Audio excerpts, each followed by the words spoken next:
Hey guys, MCU Collector here with another figure review, and this is the Marvel 80 Years 2-pack of Ant-Man and the Wasp's ex-Con Luis and Marvel's Ghost. Now this is an awesome 2-pack, one that I really did not see coming. I really wanted a Ghost figure, but I never really wanted a Luis figure. I'd be very happy if they released one.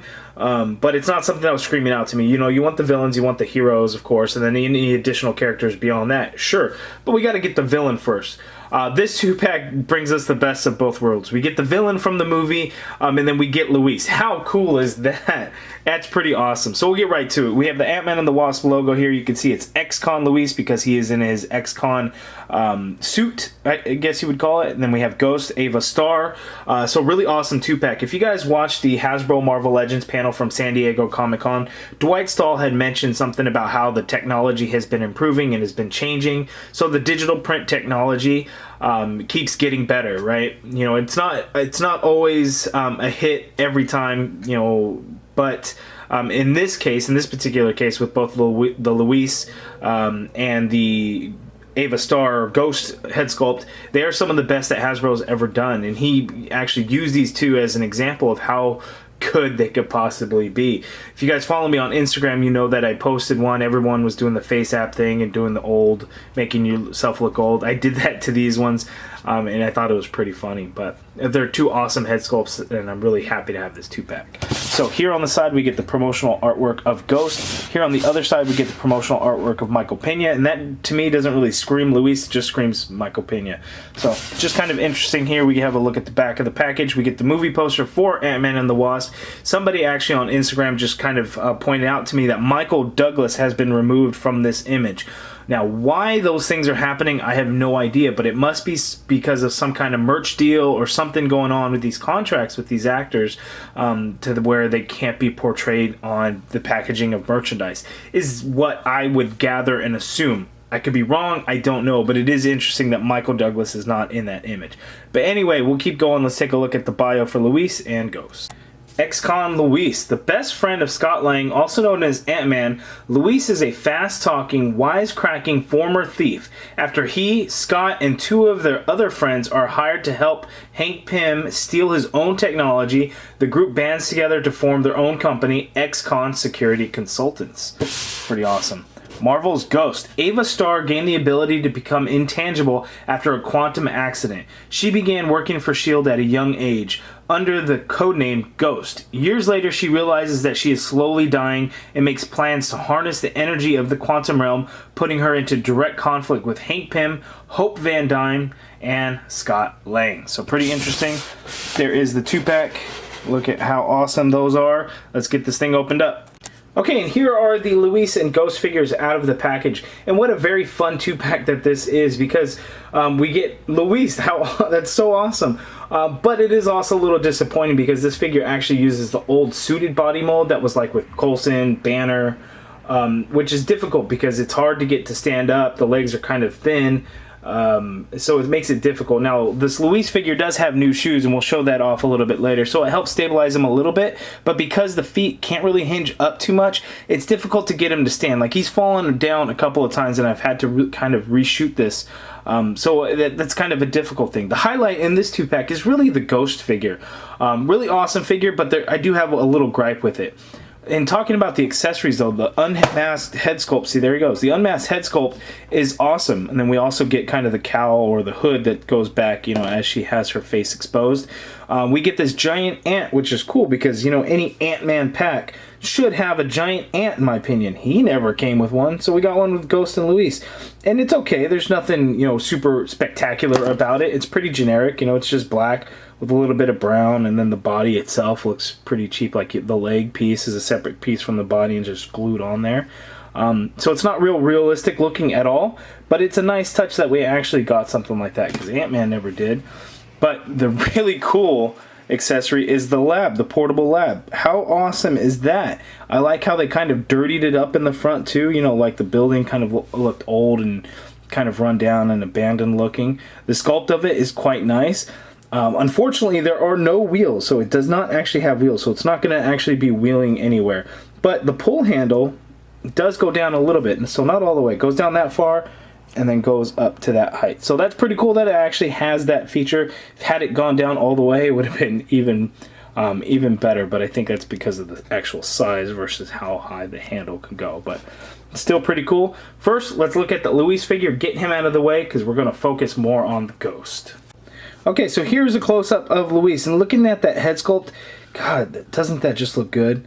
One of the best that Hasbro's done for the male figures. You know, they tend to not always get it right, but they knocked it out of the park here. And, you know, the same kind of goes for these Ant-Man and the Wasp figures. So we got the Paul Rudd one, which looks really good. And now the Michael Pena head does look really good as well. And, you know, the facial hair looks nice and clean and realistic to what an action figure should look like. The head sculpt looks good. The paint apps for the eyes came out nice and clean. I really like the way it looks. He's got a blue tie with some silver stripes on there, and then we get the X-Con logo there on his blazer. Not a whole lot. It does not open up, so it's stuck on there, and there he is. Now, the hand, though, has got to be a new piece, because if you look, there's actually a ring on his pinky finger, so there has to be a new hand on there. I just thought that was kind of interesting. And then here, not sure if this hand's reused or not, but it's funny. It just kind of looks like an old man's hand. It's all kind of wrinkly and stuff. But there he is. And here's the new shoes I was telling you about. So not those flat dress shoes. They actually got some tread on these guys. And then there's peg holes on the feet, which look like they may actually be able to function. You know, the previous feet with this body mold, you couldn't do anything with, and it was hard to get to stand up. But again, he's still kind of hard to stand up, even though, because of course on camera, he stood right up as soon as I set him down. But let's zoom out and take a look at his articulation. Okay, so for Luiz, he can look all the way down. He can look all the way up. He can work the hair over that jacket. So that is really good. Full swivel, of course. There is a lot of neck pivot in there too, so that's kind of nice. Arms don't come out a whole lot on this body mold, so I can actually only get the shoulder to come out that far, which is not a whole lot at all. So on the right, they could go out a little bit more, but this left, I'm just having some difficulties doing that. We have an upper bicep swivel there, double jointed elbow, which looks really good. Wrists both swivel and they do hinge. There is an ab crunch in there, but because of the jacket, you're just not going to get a whole lot of functionality out of it because that jacket doesn't even open up or anything. So that's kind of tough. Legs can go out this far apart, so not a whole lot, but again, he's in a suit. What can he really do? He can kick forward that much, so he can kick forward really, really well. So that's pretty cool. You're not going to get any movement going back. There is an upper thigh cut, because I know everyone blasted me for saying bicep swivel on the thigh. Upper thigh cut, double jointed knee. No boot swivel, of course. There's a nice ankle pivot in there. And so the hinge, again, very limited. Down was that much. That's it. Because the pant, the way it's sculpted, that this pant leg is going to hit with the boot. So going up, nothing. So there's really not a lot of hinge in the ankle. Very, very little. So, but we do get that nice pivot. So it can be very difficult to get this guy to stand at times. It seems like every single time he's on camera, I can get him to stand. You know, I had to cut earlier a few times, but now it seems to work no problem. So here is Scott Lang next to Luiz, and I think the two look very good together. Now let's move on and check out Ghost. Okay, so looking at the Ghost figure, I think this figure looks so good. Look at how the sculpt and everything came out looking, all the sculpted lines throughout. It just looks really good. There's minimal paint on here. There's the plastic, the base plastic is this gray color that you see on her legs, and then the lighter gray is what's painted on there. And that's really the only other color aside from the little tiny bit of blue that you get on her arms and her torso, and then the red for her mask. Other than that, not a lot of paint, but they did go with the light gray throughout the back of the figure too, so that is a kind of a nice touch. You know, it's too often that the back of the figure goes unnoticed, so we do get some of that blue on the legs. Now, my biggest complaint is on the feet. Look how tiny these feet are. Tiny, and they're little wedges, but thankfully, she hasn't been too much of an issue getting to stand. So I just kind of put her down quickly and she's able to stand up. So I'm glad that's there. I was worried at first when seeing how small these feet would be that it would be torture and a pain, but it's actually not that bad. But really good. Again, looking at all the details of the figure. Really good. I like the way it looks. So there is the masked head sculpt. Now we're going to pull this off. So you can see the head sculpt in there. The hood is glued on, so that's not coming off. You could pop the glue if you wanted to. I will not be doing that, but you could.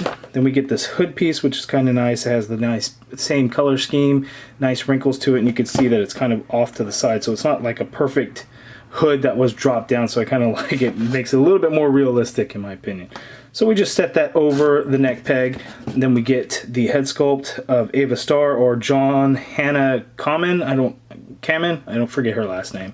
But pretty cool, and it's kind of weird. At first I was looking at, you know, the hair that comes down is done nice. She's got like these blonde tips, and it kind of fades into that, so it's nice. But the back of the hair, I'm like, wait, what is that?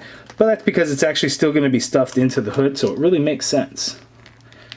So we're going to pop that head sculpt on there, and I don't hear the pop, but it just sits on there, and wow, that looks really, really good.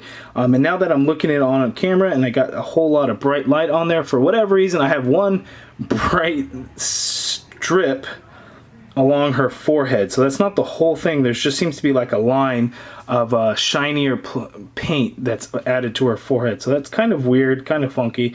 Doesn't bother me that much. But man, doesn't that look good? Doesn't that look just like the actress? I mean, even from the side profile, I think they did a fantastic job. And again, with the hair, because it fits into the hood, wow, that looks really good. Now let's zoom out and take a look at her articulation. Okay, so looking at Ghost's articulation, so with the unmasked head sculpt, she's going to look down very little. She's really not going to look up, because that's just all going to get in the way. So for this next part, we'll actually pop that head off in the hood. We'll get the masked head on there, so we can actually see how this one is really going to move about. And you can see that you're not going to get a whole lot of movement at all, because that hood rests on the figure, so not a whole lot of motion there. Shoulders, you can get up this high, so that is great. Even though there's some textured parts to this, it actually works right into that shoulder joint, so that is quite nice. You get full rotation, of course. There is a single jointed elbow, which means swivel at the elbow, and you can hyperextend that much, and you can actually get quite a bit of a bend, a little bit more than 90 degrees. So I like it when there's a deep hinge in there, and that's what the new She-Hulk or Hulk figure next year is going to be like, with the deep hinge. So I like that. Female figure, so no ab crunch, but we get a diaphragm joint, which gets good pivot motion to that side, pivot motion going that side. Crunch down a little bit, crunch back a little bit more, so that is actually pretty good movement in that diaphragm joint. I am happy with that. No waist swivel on the female figures. Legs go out that far apart, so good motion, range of motion there. Legs can kick that far forward, so not a huge amount, but a fair amount. Legs go back that far, so that's actually kind of nice there. Upper thigh cut here on the Ghost figure. You get a double jointed knee, which works out quite well. The foot hinges all the way down, all the way down. Up, you can get quite a bit as well, and then a nice ankle pivot. So even though the feet are tiny, there's some good motion in there. So I'm very pleased with that. Okay, here's a final look at the Luiz and Ghost figures out of the package. You guys let me know down in the comments below what you guys think of this 2-pack. Are you going to be picking it up, or are you going to be passing? What's your favorite thing, the Luiz figure or the Ghost figure? I'm curious, I'd like to know. Before we go, one thing that's a little disappointing as I knock down Ghost is that the handle of the lab is kind of short. So if you work it into Luiz's hand, you can kind of get it, and it looks a little funky. But, you know, if you're doing the pulling thing, when it's behind you, the handle is just a little short. So I wish it would have been actually a little bit longer, because then you can actually realistically look like he's, you know, he's pulling it back kind of thing. Or you could always, you know, have it in his hand through some of the points of the movie. It was being held, so it must not be, you know, all that heavy. So he can kind of hold it. You just have to work the hands of it. Forgive me, as my posing skills just aren't up to par with a lot of you guys. And it's going to be kind of front heavy, so he's not going to want to stand. But you can get him to hold it. So there it is. Bam! You guys let me know what you guys think of the video. If you guys like it, please hit that thumbs up, subscribe if you haven't already done so. And as always, guys, thank you for watching.